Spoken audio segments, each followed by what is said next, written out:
Student, आज हम कक्षा 9वीं क्षितिज गद्य खंड में मुंशी प्रेमचंद द्वारा लिखित दो बेलों की कथा का अध्ययन करेंगे। मुंशी प्रेमचंद का जन्म 1880 में बनारस के लम्ही गांव में हुआ था। इनका मूल नाम धनपत राय था। दो बेलों की कथा के माध्यम से प्रेमचंद ने कृषक समाज और पशुओं के भावात्मक संबंध का वर्णन किया है। इस कहानी में उन्होंने यह बताया है कि स्वतंत्रता सहज में नहीं मिलती है, उसके लिए बार बार संघर्ष करना पड़ता है। इस प्रकार परोक्ष रूप से यह कहानी आज़ादी के आंदोलन की भावना से जुड़ी हुई है। दो बेलों की कथा। जानवरों में गधा सबसे ज़्यादा बुद्धिहीन समझा जाता है। हम जब किसी आदमी को परले दर्जे का बेवकूफ़ कहना चाहते, परले दर्जे का यानी पहले दर्जे का, तो उसे हम गधा कहते हैं। गधा सचमुच बेवकूफ़ है या उसके सीधेपन से उसकी निरापद यानी सुरक्षित सहिष्णुता ने उसे यह पदवी यानी स्थान दे दी है, इसका निश्चय नहीं किया जा सकता। गाय सींग मारती है। ब्याई हुई गाय तो अनायास यानी अचानक ही सिंहनी का रूप धारण कर लेती है। कुत्ता भी बहुत गरीब जानवर है, लेकिन कभी कभी उसे भी क्रोध आ ही जाता है, किंतु गधे को कभी क्रोध करते नहीं सुना है न देखा है। जितना चाहे गरीब को मारो, चाहे जैसी खराब सड़ी हुई घास सामने डाल दो, उसके चेहरे पर कभी असंतोष की छाया भी नहीं दिखाई देती। यानी कहने का तात्पर्य है कि गधा ऐसा जानवर है कि उसे कभी क्रोध नहीं आता। चाहे उसके सामने सड़ी हुई घास डाल दो या मार लो, कुछ भी कर लो, लेकिन उसके चेहरे पर असंतोष की छाया नहीं दिखाई देती। बैसाख में चाहे एकाध बार कुलेर यानी कीड़ा कर लेता हो यानी खेल लेता हो, परंतु हमने तो उसे कभी खुश होते हुए नहीं देखा। उसके चेहरे पर एक विषाद यानी उदासी स्थायी रूप से छाई रहती है। सुख दुख हानि लाभ किसी भी दशा में उसे बदलते नहीं देखा, यानी वो हर परिस्थिति में हर स्थिति में वो एक समान ही रहता है। ऋषि मुनियों के जितने गुण हैं वे सभी उसकी पराकाष्ठा को ही पहुंच गए हैं। यानी ऋषि मुनियों में जितने गुण हैं कि वो सदैव एक समान रहते हैं। कभी चाहे कोई दुख हो, सुख हो, हानि हो, लाभ हो, कोई उन्हें कुछ भी कह दे वो उसका विरोध नहीं करते। उसी प्रकार गधे में वे सारे गुण आ गए हैं। वे सभी उनकी पराकाष्ठा पर पहुंच गए हैं, अंतिम सीमा तक पहुंच गए हैं, पर आदमी उसे बेवकूफ़ कहता है। सद्गुणों का इतना अनादर कहीं नहीं देखा। कदाचित यानी शायद सीधापन संसार के लिए उपयुक्त नहीं है। देखिए ना, भारतवासियों को अफ्रीका में क्या दुर्दशा हो रही है, यानी बड़ी बुरी दशा हो रही है, क्योंकि अमेरिका ने उन्हें घुसने नहीं दिया। बेचारे शराब नहीं पीते, 4 पैसे कुसमय यानी बुरे समय के लिए भी बचा कर रखते हैं, जी तोड़ काम करते हैं। यानी भारतवासी क्या है, सीधे हैं, और यही सीधेपन के कारण उनके लिए हानि अभिशाप बन रही है, क्योंकि अफ्रीका में भी भारतवासियों के साथ बहुत बुरा बर्ताव किया गया और अमेरिका वालों ने तो उन्हें घुसने भी नहीं दिया। बेचारे भारतीय न तो शराब पीते हैं और जो कमाते हैं उसमें से भी कुछ पैसे अपने बुरे वक्त के लिए बचा कर रखते हैं, जी तोड़ काम करते हैं और मेहनत भी पूरी करते हैं, किसी से लड़ाई झगड़ा नहीं करते, 4 बातें सुनकर गम खा जाते, यानी वापस मुड़कर जवाब नहीं देते, फिर भी बदनाम है। कहा जाता है कि वे जीवन के आदर्श को नीचा करते हैं। अगर वे ईंट का जवाब पत्थर देना यानी सामने वाले ने आपके साथ कुछ बुरा किया तो आप भी वैसा उसके साथ बुरा करें, ये सीख जाते तो शायद वे कहलाने लगते हैं। जापान की मिसाल सामने है, यानी उदाहरण। एक ही विजय ने उसे संसार के सभ्य जातियों में गण्य यानी सम्मानित बना दिया। लेकिन गधे का एक छोटा भाई और भी है जो उससे कम ही गधा है, और वह है बेल। जिस अर्थ में हम गधे का प्रयोग करते हैं, कुछ उसी से मिलते जुलते अर्थ में बछिया का ताऊ का भी प्रयोग करते। बछिया का ताऊ यानी मूर्ख। कुछ लोग बेल को शायद बेवकूफ़ों की सर्वश्रेष्ठ कहते हैं, मगर हमारा विचार ऐसा नहीं है। बेल कभी कभी मारता भी है, कभी कभी अड़ियल बेल भी देखने में आता है, और भी कई रीतियों में अपना असंतोष प्रकट कर देता है। अतः उसका स्थान गधे से नीचा है। झूरी कांची के दोनों बेलों के नाम थे हीरा और मोती।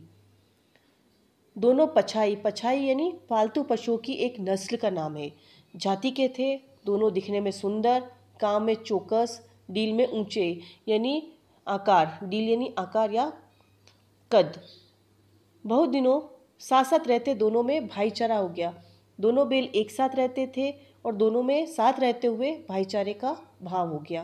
दोनों आमने सामने या आसपास बैठे हुए एक दूसरे से मुख यानी मौन भाषा में विचार विनिमय करते थे। विचार विनिमय यानी बातों का आदान प्रदान।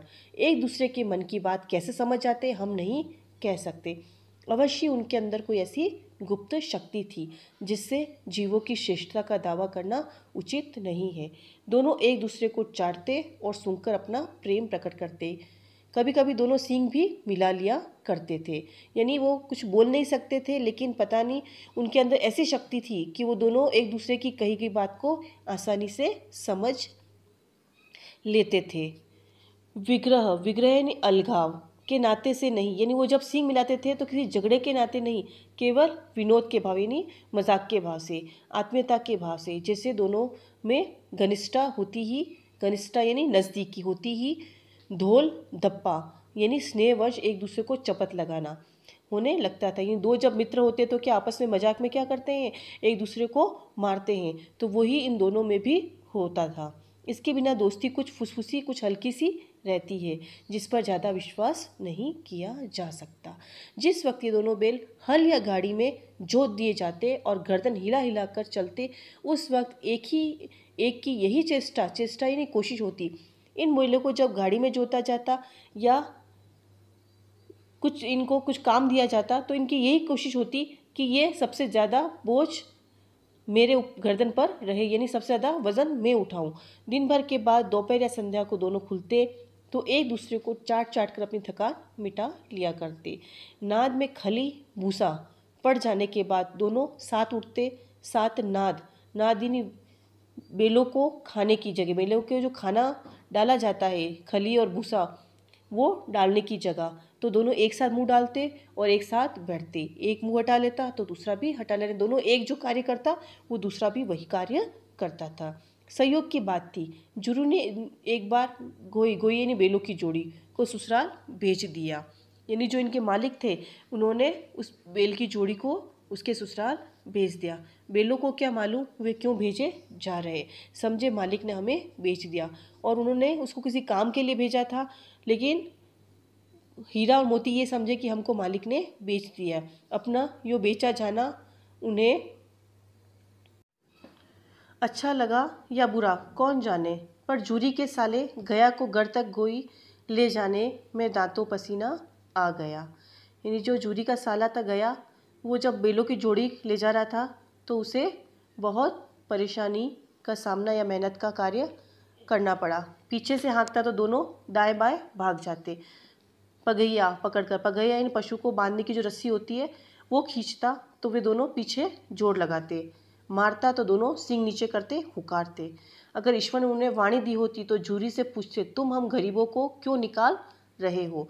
हमने तो तुम्हारी सेवा करने में कोई कसर नहीं उठा रखी यानी कोशिश करना कभी नहीं छोड़ा, या कोशिश में कोई कमी नहीं छोड़ी। अगर हम इतनी मेहनत से काम न चलता तो और काम ले लेते।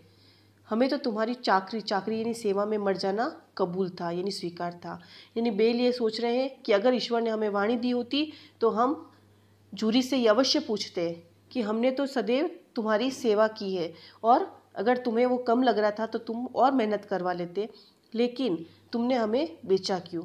हमने कभी दाने चारे की भी शिकायत नहीं की। तुमने जो खिलाया वह सिर झुकाकर खा लिया।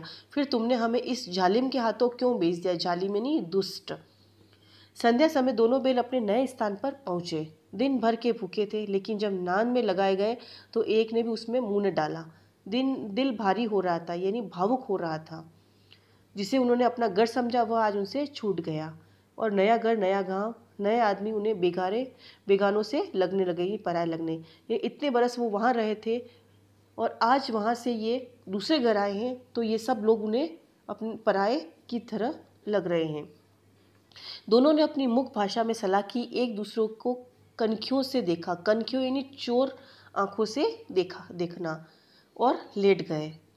जब गांव में सोता पड़ गया यानी अंधेरा, तो दोनों ने जोर मारकर पगे यानी पशुओं को बांधने की जो रस्सी होती, तुड़ा डाली। दोनों ने वहाँ से जाने का निश्चय किया, सलाह की, और जब सारा गांव सो गया तो उन्होंने उस रस्सी को तोड़ दी और घर की तरफ चले। पगे बहुत मजबूत थे, अनुमान न हो सकता था कि कोई बैल उन्हें तोड़ सकता है, पर इन दोनों ने इतनी दूनी शक्ति आ गई, एक एक झटके में रस्सियाँ टूट गई।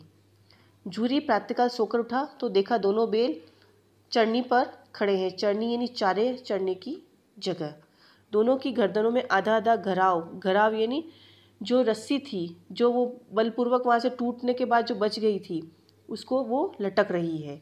घुटने तक पाँव में कीचड़ भरे हैं और दोनों की आंखों में विद्रोहमय स्नेह, विद्रोहमय यानी क्रोध मिश्रित प्रेम।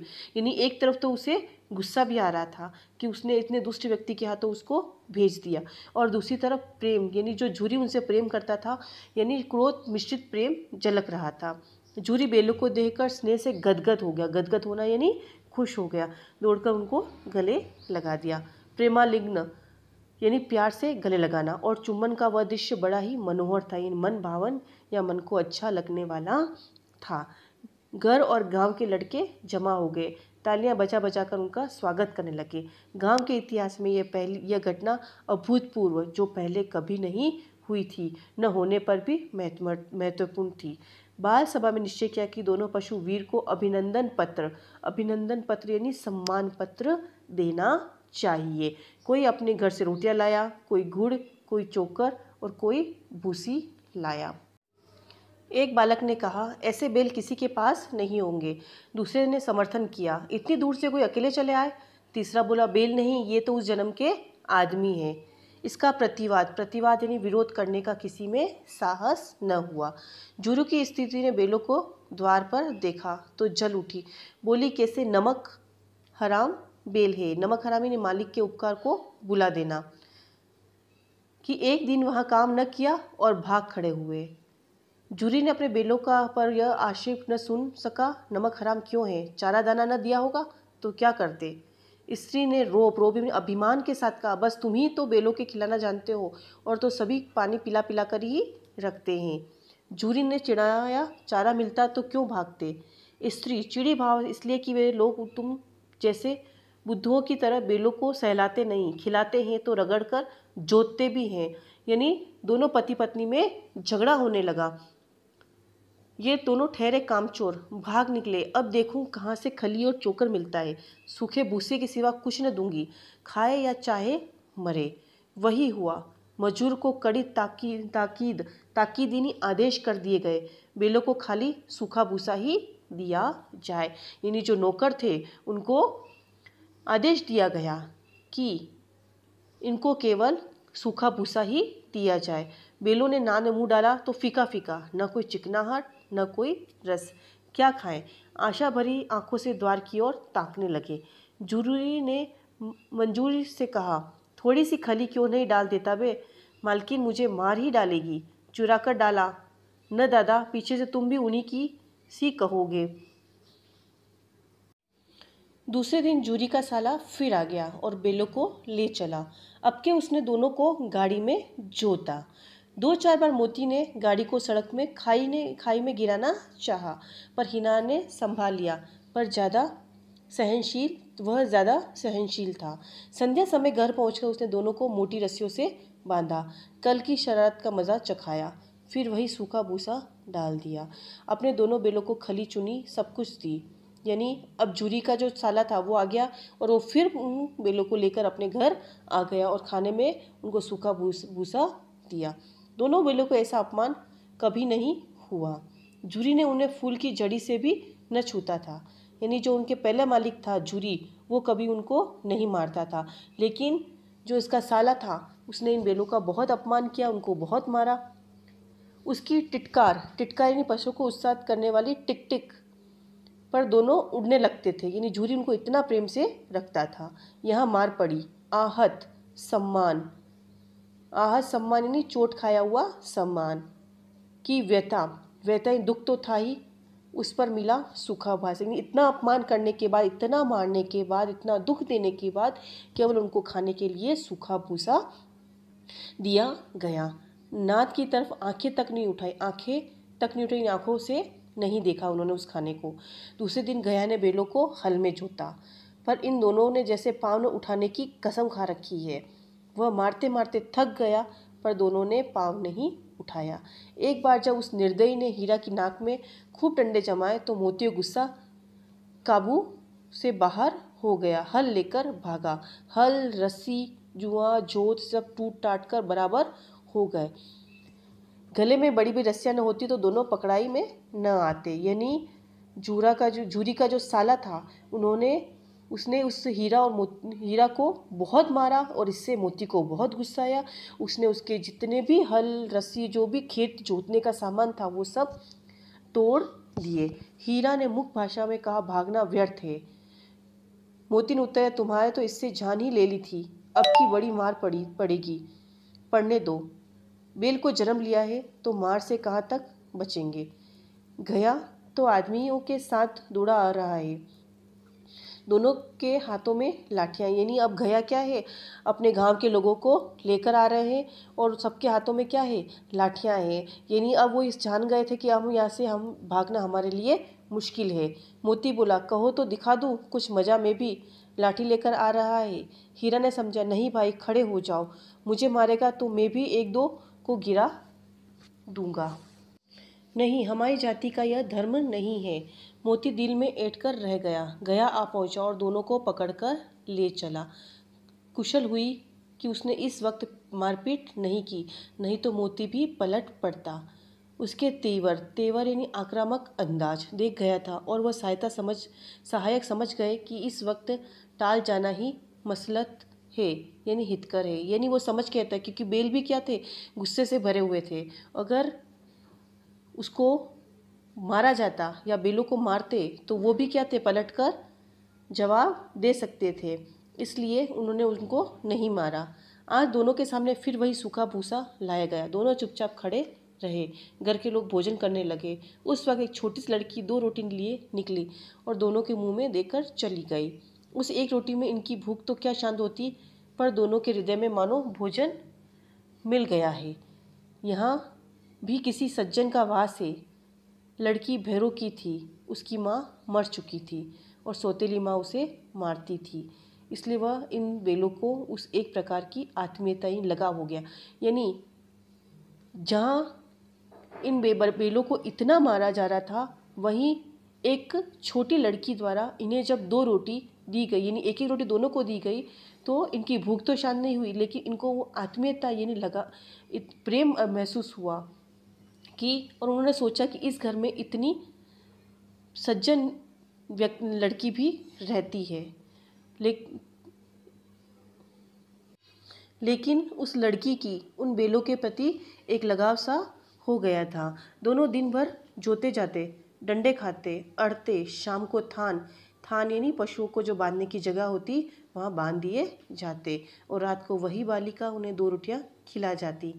प्रेम के इस प्रसाद को कि यह बरकत थी, यानी बढ़ती या वृद्धि होती थी कि 2-2 गाल सूखा भूसा खाकर भी दोनों दुर्बल न होते थे, मगर दोनों की आंखों में रोम रोम में विद्रोह ये अन्याय भरा हुआ था। एक दिन मोती ने मुख्य भाषा में कहा, अब तो नहीं सहा जाता हीरा, क्या करना चाहते हो? एक आध को सिंक पर उठाकर फेंक दूंगा, लेकिन जानते हो वो प्यारी लड़की जो हमें रोटियां खिलाती उसी की लड़की है जो इस घर का मालिक है। यह बेचारी अनाथ न हो जाए तो मालकिन को न फेंक दूं? वही तो उस लड़की को मारती है, लेकिन औरत जात पर सिंग चलाना मना है, यह भूले जाते हो। तुम तो किसी तरह निकलते ही नहीं देते, बताओ तुड़ाकर भाग चले। यानी अब दोनों बेल क्या है, अत्याचारों से तंग आ गए हैं और वो वहाँ से जाना चाहते हैं। हाँ, मैं यह स्वीकार करता हूँ, लेकिन इतनी मोटी रस्सी टूटेगी कैसे?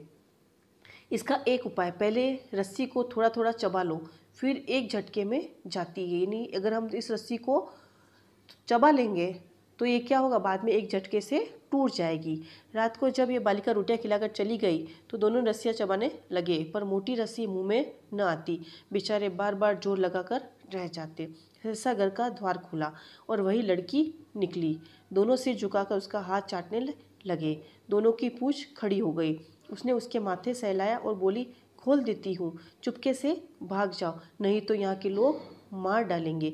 यानी जो लड़की उन्हें रोटी खिला रही थी वही उन्हें वहाँ से भाग जाने का रास्ता दिखा रही है। आज घर में सलाह हो रही थी कि इनकी नाकों में नाथ डाल दी जाए। उसने घराव खोल दिया, पर दोनों चुपचाप खड़े रहे। मोती ने अपनी भाषा पूछा, हम अब चलते क्यों नहीं? हीरा ने कहा, चले तो, लेकिन कल इस अनाथ पर आफत आएगी। आफत आएगी यानी मुसीबत आएगी, सब इसी पर संदेह करेंगे। सहसा बालिका चिल्लाई, दोनों फूफा वाले बेल भागे जा रहे हैं। ओ दादा दादा, दोनों बेल भागे जा रहे हैं, जल्दी दौड़ो। उस लड़की ने उनकी रस्सी खोल दी और बाद में वो बेल वहाँ से भाग जाते हैं। गया हड़बड़ा कर भीतर से निकला और बेलों को पकड़ने चला। वे दोनों भागे, गया पीछे किया। गया ने पीछा किया और भी तेज हुए। गया ने शोर मचाया, फिर गांव के कुछ आदमियों को भी साथ लेने के लिए लौटा। दोनों मित्रों को भागने का मौका मिल गया। जैसे ही गया को पता चला कि बेल भाग गए हैं, वो उनके पीछे दौड़ा और कुछ आदमियों को साथ लेने के लिए फिर वो वापस अपने घर की तरफ लौट आया। और इस बीच दोनों बेलों को वहाँ से भागने का टाइम या समय मिल गया। सीधे दौड़ते चले गए, यहाँ तक कि मार्ग का ज्ञान न रहा, यानी वो रास्ता भी भूल गए। जिस परिचित मार्ग से आए थे उसका यह पता न था। वो ये जान गए थे कि वो जिस मार्ग से आए थे उसका ये रास्ता नहीं है। नए नए गांव मिलने लगे। तब दोनों एक खेत के किनारे खड़े होकर सोचने लगे, अब क्या करना चाहिए। हीरा ने कहा, मालूम होता है हम राह भूल गए हैं। और दोनों बेलों ने यह सोच लिया कि हम रास्ता भटक गए हैं। तुम भी बेतहाशा भागे। बेतहाशा यानी बहुत तेज। वहीं उसे मार गिराना था। उसे मार गिराते तो दुनिया क्या कहती, वह अपना धर्म छोड़ दे, लेकिन हम अपना धर्म क्यों छोड़े। यानी उसने हमको मारा तो ये नहीं कि हम उसको वापस मारे, ये हमारा धर्म नहीं है। दोनों को भूख से व्याकुल हो रहे थे। खेत में मटर खड़ी थी, चढ़ने लगे। रह रहकर आहट ले लेते थे। आहट यानी आवाज़ देख लेते कि कोई आता तो नहीं है। पर जब पेट भर गया तो दोनों ने आज़ादी का अनुभव किया, तो मस्त होकर उछल कूदने लगे। पहले दोनों ने डकार ली, फिर सींग मिलाए और एक दूसरे को ठेलने लगे। मोती ने हीरा को इस कदर पीछे हटा जहाँ तक कि वह खाई में गिर गया। तो उसे भी क्रोध आया, संभल कर उठा, फिर मोती से मिल गया। मोती ने देखा खेत में झगड़ा हुआ चाहता है तो किनारे हट गया। यानी दोनों बेल ने जब देखा कि अब हम आज़ाद हो गए हैं तो उन्होंने खेत में खड़ी मटर की फसल को खाया। जब उनका पेट भर गया तो दोनों आपस में मस्ती करने लगे। अरे यह क्या, कोई सांड डोकता यानी आक्रमण करने की मुद्रा में सांड की आवाज़, चला आ रहा है। हाँ, सांड ही है। वह सामने आ पहुंचा। दोनों मित्र बगले झांक रहे थे। सांड पूरा हाथी था। उससे भिड़ना यानी मुकाबला करना, जान से हाथ धोना था। लेकिन न भिड़ते तो भी जान बचती नजर नहीं आ रही थी। इन्हीं की तरफ आ रहा था। कितनी भयंकर सूरत है। मोती ने मुख भाषा में कहा, बुरे फंसे, जान बचेगी, कोई उपाय सोचो। हिरन चिंतित स्वर में कहा, अपने घमंड को भूला हुआ है, आरजू विनती न सुनेगा, भाग क्यों नहीं चले। यानी सांड को आता देखकर दोनों घबरा जाते हैं और अपनी जान को बचाने का उपाय सोचने लगते हैं। भागना कायरता है तो फिर यहीं मरो। बंदा तो 9-2-11 होता है। 9-2-11 होना यानी भागना। और जो दौड़ाए तो फिर कोई उपाय सोचो जल्दी। उपाय यही है कि उस पर दोनों जने एक साथ चोट करें। मैं आगे से रगेड़ता हूँ यानी खदेड़ना, और तुम पीछे से रगेदो। दोहरी मार पड़ेगी तो भाग खड़ा हो गया। इन दोनों ने भागना उचित नहीं समझा, क्योंकि भागना कायरता है, इसलिए उन्होंने सामना करना ज़रूरी समझा। और एक ने यही उपाय सोचा कि एक आगे से उसका सामना करेगा और एक पीछे से, ताकि दोहरी मार पड़ेगी तो वो भाग खड़ा होगा। मेरी ओर झपटे तो तुम बगल में उसके पेट में सींग घुसेड़ देना। जान जोखिम यानी खतरा है, पर दूसरा उपाय नहीं है। दोनों मित्र जान हथेली रखने के लिए लेकर लपके। सांड को भी संगठित शत्रु से लड़ने का तजुर्बा यानी अनुभव नहीं था, यानी वो अकेले ही झगड़ता था, शत्रु का सामना करता था, लेकिन यहाँ पर दो दो थे, लेकिन उसका इसको अनुभव नहीं था। वह तो एक शत्रु से मल्ल युद्ध यानी क्रूरता से करने का आदी था, ये कुश्ती करने का, मल्ल युद्ध यानी कुश्ती करने का आदी था। जो ही हीरा पर झपटा, मोती ने पीछे से दौड़ाया। सांड ने उसकी तरफ मुड़ा तो हीरा ने रेंगा। सांड चाहता तो एक एक करके दोनों को गिरा लेता, पर दोनों भी उस्तादी निपुण थे, उसे वह अवसर न देते। एक बार सांड झल्लार कर हीरे के अंत करने के लिए चला तो मोती ने बगल से आकर पेट में सींग भोंक दिया यानी घुसा दिया। सांड क्रोध में आकर पीछे फिरा तो हीरे ने दूसरे पहलू से सींग चुबा दिया, यानी दोनों, हीरा और मोती दोनों उस सांड का सामना कर रहे थे और सांड को इसका मौका नहीं मिला। सांड एक तरफ वार करता तो दूसरा उसकी तरफ वार कर देता है। आखिर बेचारा जख्मी होकर भागा और दोनों मित्र दूर तक उसका पीछा किया, यहाँ तक कि सांड बेदम होकर गिर पड़ा। तब दोनों ने उसे छोड़ दिया। दोनों मित्र विजय के नशे में झूमते चले जाते थे। मोती ने अपनी सांकेतिक भाषा में कहा, मेरा जी तो चाहता था कि बच्चा को मार ही डालूं। हीरा ने तिरस्कार से अपमान किया, गिरे हुए बेरी यानी शत्रु पर सींग न चलाना चाहिए, यह सब ढोंग है। बेरी को ऐसा मारना चाहिए कि फिर न उठे। अब घर कैसे पहुंचेंगे वह सोचो, पहले कुछ खा ले तो सोचें।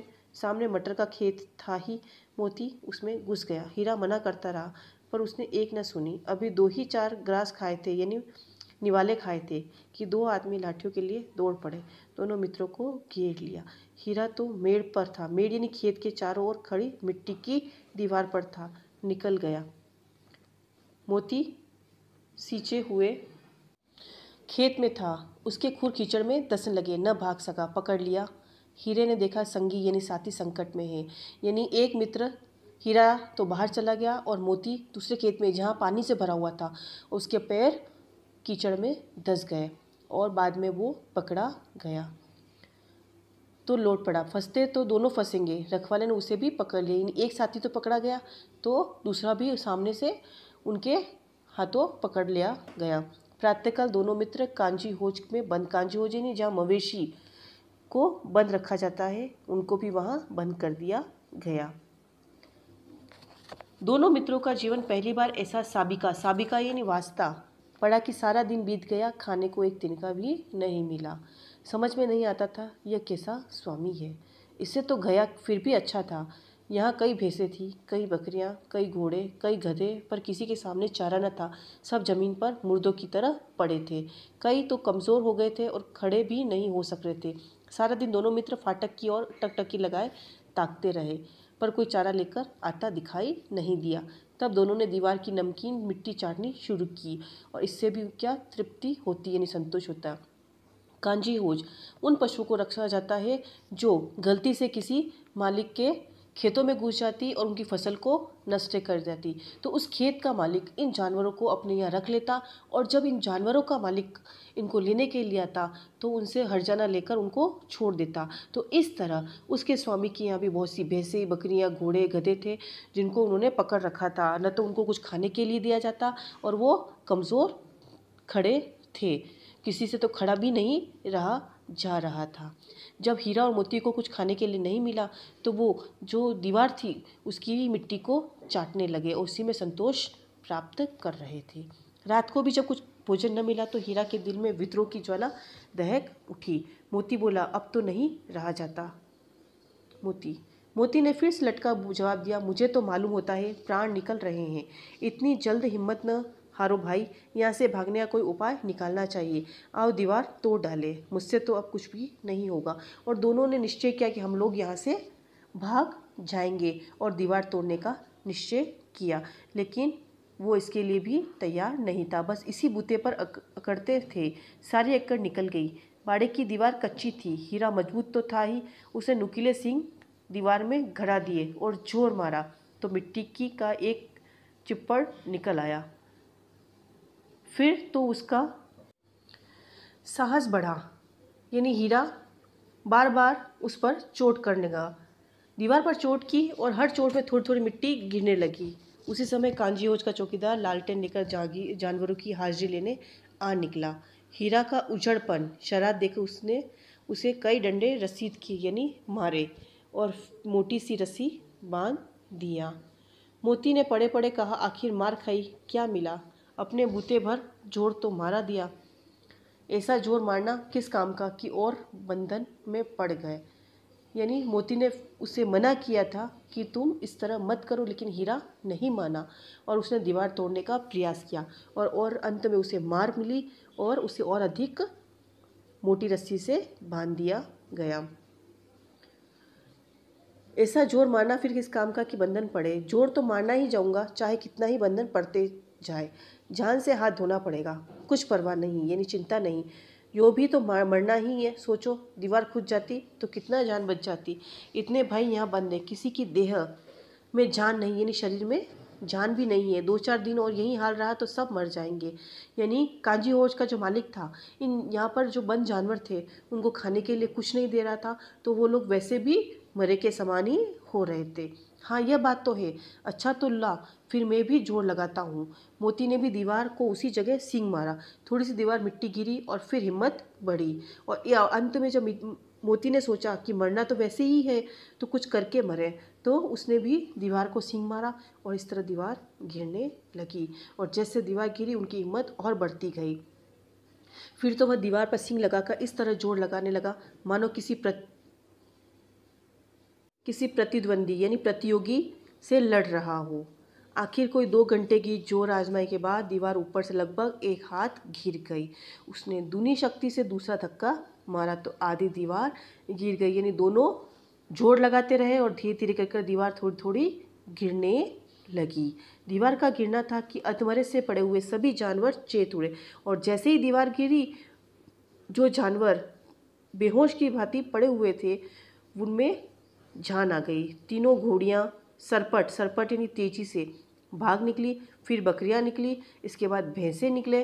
भैंसे भी खिसक गई, पर गधे अभी तक ज्यों के त्यों खड़े थे। हीरा ने पूछा, तुम दोनों क्यों नहीं भाग जाते? एक गधे ने कहा, जो कहीं फिर पकड़ लिए जाए तो क्या हर्ज है, अभी तो भागने का अवसर है, हमें तो डर लगता है, हम यहीं पड़े रहेंगे। लेकिन इस तरह के करके सारे जानवर वहाँ से निकल, लेकिन जो गधे थे वो वहीं पर खड़े रहे और वहाँ से हिले भी नहीं। आधी रात से ऊपर जा चुकी थी। दोनों गधे अभी तक खड़े सोच रहे थे कि अब भागे या न भागे, और मोती अब मित्र की रस्सी तोड़ने में लगा हुआ था। जब वह हार गया तो हीरा ने कहा, तुम जाओ, मुझे यहीं पड़ा रहने दो, शायद कहीं भेंट हो जाए। हीरा, जिसने पहले विद्रोह किया था, उसके गले के मुंह में जो मोटी रस्सी बांधी थी वो हीरा मोती से नहीं टूट रही थी और हीरा ने उसे वहाँ से जाने के लिए कहा। मोती ने आंखों में आंसू लगा कहा, तुम मुझे इतना स्वार्थी समझते हो हीरा, हम तो तुम इतने दिनों एक साथ रहे, आज तुम विपत्ति में पड़े हो तो मैं तुम्हें छोड़कर अलग हो जाऊं। यानी मोती ने आंखों में आंसू लाकर कहा कि मैं इतना स्वार्थी नहीं हूँ कि हम लोग इतने दिन साथ रहे और जब तुम पर मुसीबत आई और मैं तुमको छोड़कर चला जाऊँ। हीरा ने कहा, बहुत मार पड़ेगी, लोग समझ जाएंगे ये तुम्हारी शर्त है। मोती ने घर बुलाया, जिस अपराध के लिए तुम्हारे गले में बंधन पड़ा उसके लिए अगर मुझे मार पड़े तो क्या चिंता है, इतना तो हो ही गया है, 9-10 प्राणियों की जान बच गई, वे सब तो आशीर्वाद देंगे। यानी हम बंधन से छूटे ना छूटे, लेकिन जो दूसरे प्राणी थे, दूसरे जानवर थे, उनकी जान बच गई है तो वो हमें आशीर्वाद अवश्य देंगे। यह कहते हुए मोती ने दोनों गधों को सींग मार मार कर बाड़े से बाहर निकाला। तब अपने बंधु यानी भाई के पास आकर सो रहा। भोर होते ही मुंशी और चौकीदार तथा अन्य कर्मचारियों को कैसे खलबली मची, अफरा तफरी मचना। खलबली यानी अफरा तफरी मचना, इसके लिखने की ज़रूरत नहीं, बस इतना ही काफ़ी था कि मोती को खूब मरम्मत यानी पिटाई हुई और उसे भी मोटी रस्सी से बांध दिया गया। यानी कर्मचारी चौकीदार को ये पता चल गया कि ये सब मोती का कार्य है, कि उसके कारण ही दीवार टूटी है और दूसरे जो जानवर बंधे हुए थे वो यहाँ से भाग खड़े हुए। तो मोती की खूब पिटाई की और उसे भी हीरा की तरह मोटी रस्सी से बांध दिया। 1 सप्ताह तक दोनों मित्र वहीं बंधे पड़े रहे। किसी ने चारे का एक तिनका भी नहीं डाला। हाँ, एक बार पानी दिया, दिन में 1 बार पानी दिया जाता था, यह भी उनके आधार था। यानी पानी से ही वो अपना समय निकाल रहे थे। दोनों इतने दुर्बल हो गए थे कि उठा तक नहीं जाता था। ठठरियाँ निकल आई थी। ठठरियाँ यानी सूखी हड्डियाँ निकल आई थी, यानी कि हफ्ते भर से उन्होंने कुछ नहीं खाया था और पहले भी उनको रूखा सूखा ही मिल रहा था। तो इतने हष्ट पुष्ट जो बैल थे अब उनकी हड्डियाँ नज़र आने लगी थी। एक दिन बाड़े के सामने डुग्गी बजने लगी। दोपहर होते होते वहाँ 50-60 आदमी जमा हो गए। तब दोनों मित्र निकाले गए, उनकी देखभाल होने लगी। लोग आ आकर उसकी सूरत देखते और मन फीका करके चले जाते। ऐसे मृतक बैलों को कौन खरीदेगा, यानी उनकी नीलामी की घोषणा हो गई। सहसा यानी अचानक एक दड़ियल आदमी जिसकी आंखें लाल थी और मुद्रा अत्यंत कठोर आया। दोनों मित्रों को कुलों से उंगली गोदकर मुंशी जी से बातें करने लगा। उसका चेहरा देखकर अंतर्ज्ञान यानी भीतरी समझ से दोनों मित्रों का दिल कांप उठा। वह कौन है और उन्हें क्यों टटोल रहा है, इस विषय में उन्हें कोई संदेह न हुआ। दोनों ने एक दूसरे की भीति डर को नेत्रों से देखा और सिर झुका लिया। हीरा ने कहा, गया के घर से नाहर यानी बेकार, अब जान न बचेगी। यानी वे समझ गए कि ये हमें ले जाएगा और हमें मार देगा। मोती ने अश्रद्धा के भाव से उत्तर दिया, कहते भगवान सबको ऊपर दया करते हैं, उन्हें हमारे ऊपर क्यों दया नहीं आती। यानी उनका मानना था कि भगवान तो हर प्राणी के ऊपर दया करते हैं, तो हमारे ऊपर दया क्यों नहीं कर रहे। भगवान के लिए हमारा मरना जीना दोनों बराबर है। चलो अच्छा ही है, कुछ दिन इसके पास तो रहेंगे। एक बार भगवान ने इस लड़की के रूप में हमें बचाया था, क्या अब न बचाएगा। यह आदमी छुरी चलाएगा, देख लेना। क्योंकि उसकी हाव भाव, उसकी स्थिति को देखकर उन्हें लग रहा था कि हमको अवश्य मार देगा। तो क्या चिंता है, मांस खाल सींग हड्डी सब किसी न किसी काम आ जाएगा। नीलाम हो जाने के बाद दोनों मित्र उस दड़ेल के साथ चले। दोनों की बोटी बोटी कांप रही थी, यानी अंग अंग, बोटी बोटी यानी अंग अंग कांप रहा था। बेचारे पांव तक न उठा सकते थे, भय के मारे गिरते पड़े भागे जाते थे, क्योंकि वह जरा भी चाल धीमी हो जाने पर जोर से डंडा जमा देता। राह में गाय बैल का एक रेवड़ यानी पशुओं का झुंड हरे हरे हार से चढ़ता नजर आया। सभी जानवर प्रसन्न थे, चिकने चपल यानी चुस्त थे। कोई उछलता तो कोई आनंद से बैठा पागुर यानी जुगाली करता हुआ। कितना सुखी जीवन है इनका, पर कितने स्वार्थी है सब। किसी को चिंता नहीं कि इनके दो भाई बंदिक के हाथ पड़े कैसे दुखी है। बंदिक यानी कसाई, यानी वो सोच रहे हैं कि ये जो दूसरे जानवर चल रहे हैं इनको हम पर दया नहीं आ रही, ये कितने स्वार्थी और हम कितने सूखे जा रहे हैं और इस कसाई के हाथों में है और इनको हम पर दया नहीं आ रही है। सहसा दोनों को ऐसा मालूम हुआ कि यह परिचित रहा है। हाँ, इसी रास्ते से गया उन्हें ले गया था। वही खेत, वही बाग, वही गांव मिलने लगे। प्रतिक्षण उनकी चाल तेज होने लगी। सारी थकान, सारी दुर्बलता गायब हो गई। आह, यह लो, अपना ही हार आ गया, यानी अपना ही गांव आ गया। इसी कुएं पर हम पूर यानी रहट चलाते थे, यानी पानी, कुएं से पानी जो बाहर आता है उसे रहट कहते हैं, चलाने आया करते थे। यही कुआं है। मोती ने कहा, हमारा घर नगीच आ गया। नगीच यानी नज़दीक आ गया। हीरा बोला, भगवान की दया है, मैं तो अब घर भागता हूँ। यह जाने देगा, इससे मैं मार गिराता हूँ। नहीं नहीं, दौड़कर थान पर चलो, वहाँ से हम आगे न जाएंगे। दोनों उन्मत्त यानी मतवाले होकर बछड़ों की भांति कुलेर यानी कीड़ा करते हुए घर की ओर दौड़े। वह हमारा थान यानी हमारा स्थान है। दोनों दौड़कर अपने थान पर आ गए और खड़े हो गए। दड़ेल भी पीछे पीछे दौड़ा चला आया। जूरी द्वार पर बैठा धूप खा रहा था। बेलों को देखते ही दौड़ा और उनकी बारी बारी गले लगाने लगा। और जैसे ही जूरी ने देखा कि मेरे बेल आ गए हैं, उसने दौड़कर उसको गले लगा दिया। मित्रों की आंखों से आनंद के आंसू बहने लगे और हीरा और मोती की आंखों से प्रेम के आंसू बहने लगे। एक जूरी का हाथ चाट रहा था। दड़ेल ने जाकर बेलों को रस्सी पकड़ ली। जूरी ने कहा, मेरे बेल है। तुम्हारे बेल कैसे? मैं तो मवेशी खाने से नीलाम लिए आता हूँ। नीलामी बोली बोलकर बेचना, तो नीलामी में इनको खरीद कर लाया हूँ। मैं तो समझा हूँ चुराए लिए आते हो। चुपके से चले जाओ, मेरे बेल है, मैं बेचूंगा तो बिकेंगे। किसी को मेरे बेल नीलाम करने का क्या अख्तियार है? यानी कोई सरोकार नहीं है। जाकर थाने में रपट कर दूंगा, यानी तुम्हारी जाकर पुलिस में शिकायत कर दूंगा। मेरे बेल है, इसका सबूत यह है कि मेरे द्वार पर खड़े हैं। यानी वो दोनों बेल क्या थे, उसके घर के द्वार पर आके खड़े थे और वैसे थे ही भी उसी के ही थे। तो दड़ियल जल्ला कर बोला, बेलों को जबरदस्ती पकड़ के ले जाने के लिए बढ़ा। उसी वक्त मोती ने सींग चलाया। दड़ियल पीछे हटा। मोती ने पीछा किया। दड़ियल भागा, मोती पीछे दौड़ा। गांव के बाहर निकल जाने पर वह रुका, पर खड़ा अड़ियल का रास्ता देख रहा था। दड़ियल दूर खड़ा धमकियां दे रहा था, गालियां निकाल रहा था, पत्थर फेंक रहा था और मोती विजय शूर की भांति उसका रास्ता रोके खड़ा था। गांव के लोग ये तमाशा देखते थे और हंसते थे। यानी मोती ने उस दड़ियल आदमी को वहाँ से भाग खड़ा किया और वो दड़ियल भी दूर खड़ा होकर उनको धमकी दे रहा था। और जो दूसरे गांव के लोग थे वो ये तमाशा देख रहे थे और हंस रहे थे। जब दड़ियल हार कर चला गया तो मोती अकड़ता हुआ लौटा। हीरा ने कहा, मैं डर रहा था कि कहीं तुम गुस्से में आकर उसको मारना बैठो। अगर वो मुझे पकड़ता तो मैं बे मारे न छोड़ता। यानी उसको अगर वो मुझे पकड़ना चाहता तो मैं उसको मारे बिना नहीं छोड़ता। अब न आएगा तो दूर से खबर लूँगा, यानी उसे देख लूँगा। देखो कैसे ले जाता है, जो गोली मरवा दे। मर जाऊँगा पर उसके काम तो न आऊँगा। हमारी जान का कोई जान ही नहीं समझता, इसलिए कि हम इतने सीधे हैं। जरा देर में नादों में खली, भूसा, चोकर और दाना भर दिया गया। दोनों मित्र खाने लगे। जूरी खड़ा दोनों को सहला रहा था। यानी उसका जो मालिक था जूरी, उन दोनों को उनकी जगह पर बांध दिया और उनको खाने के लिए दाना, चोकर और भूसा दे दे और प्रेम से उनको सहलाने लगा। और 20 लड़के तमाशा देख रहे थे। यानी गांव के जो लोग थे ये सब देख रहे थे। सारे गांव में उत्साह सा मालूम होता, यानी उत्सव आ गया हो वैसा आनंद मालूम होता।